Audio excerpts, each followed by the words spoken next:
আসসালামু আলাইকুম ওয়া রাহমাতুল্লাহ। প্রিয় দর্শক, আল্লাহ তাআলার অশেষ মেহেরবানিতে আপনারা সবাই ভালো আছেন।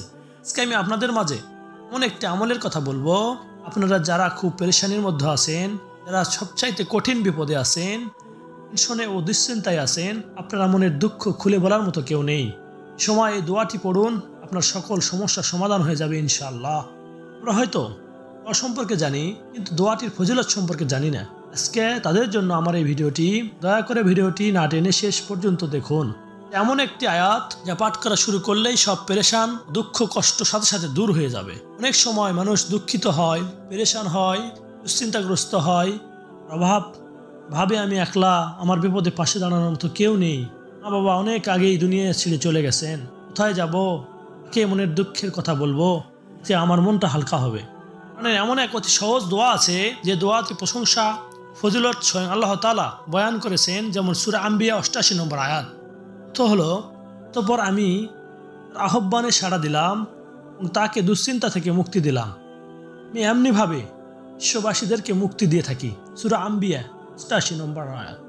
তিরমিজির 305 নম্বর হাদিসে হযরত সাদ রাদিয়াল্লাহু তাআলা থেকে বর্ণিত, তিনি বলেন, নবী করিম সাল্লাল্লাহু আলাইহি সাল্লাম ইরশাদ করেন, হযরত ইউনূস আলাইহিস সালাম এর দোয়া তিনি মাছের পেটে পাঠ করেছিলেন।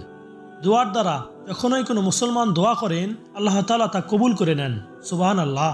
ইউনূস আলাইহিস সালাম সমুদ্রে নিক্ষিপ্ত হলে একটি প্রকাণ্ড মাছকে গিলে ফেলে, কিন্তু আল্লাহ তাআলার রহমতে এই মাছ তাকে হজম করতে সমর্থন হয়নি, এমনকি তার দেহের সামান্যতম অংশও কোনো রকম ক্ষতির সৃষ্টি করতে পারেনি। এই মাছের পেটে অন্ধকারে বসে আল্লাহ তাআলা নবী হযরত ইউনূস আলাইহিস সালাম বিনয়ী ও কাতরের স্বরে যে দোয়াটি পড়েছিলেন, তা দোয়াটি ইউনূস আলাইহিস সালাম নামে বহু পরিচিত। দোয়াটি হচ্ছে, লা ইলাহা ইল্লা আনতা সুবহানাকা ইন্নী কুনতু মিনাজ জালিমিন।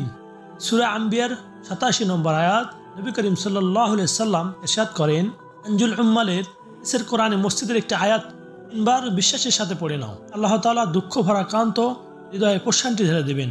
লা ইলাহা ইল্লা আনতা সুবহানাকা ইন্নী কুনতু মিনাজ জালিমিন। এই আয়াতটি 3 বার পড়ার সাথে সাথে আল্লাহ তাআলা মানুষের মনের সকল পেরেশানি দূর করে দিবেন ও সকল প্রশান্তি মনের মধ্যে খুশি দান করে দিবেন। হযরত রাসূল সাল্লাল্লাহু আলাইহি সাল্লাম আরও ইরশাদ করেছেন, আমার ভাই ইউনূসের দোয়াটি খুব সুন্দর। এর প্রথম অংশ আছে কালেমায়ে তাইয়্যিবা, মাঝের অংশ আছে তাসবিহ, শেষের অংশ আছে অপরাধীর স্বীকারোক্তি। যে কোনো নিশ্চিন্তিত, দুঃখিত, বিপদগ্রস্ত ব্যক্তি প্রতিদিন এই দোয়া 3 বার পাঠ করবে, আল্লাহ তাআলা তার ডাকে সাড়া দেবেন, তার সকল প্রকার বালা ও মুসিবত দূর করে দেবেন ইনশাআল্লাহ।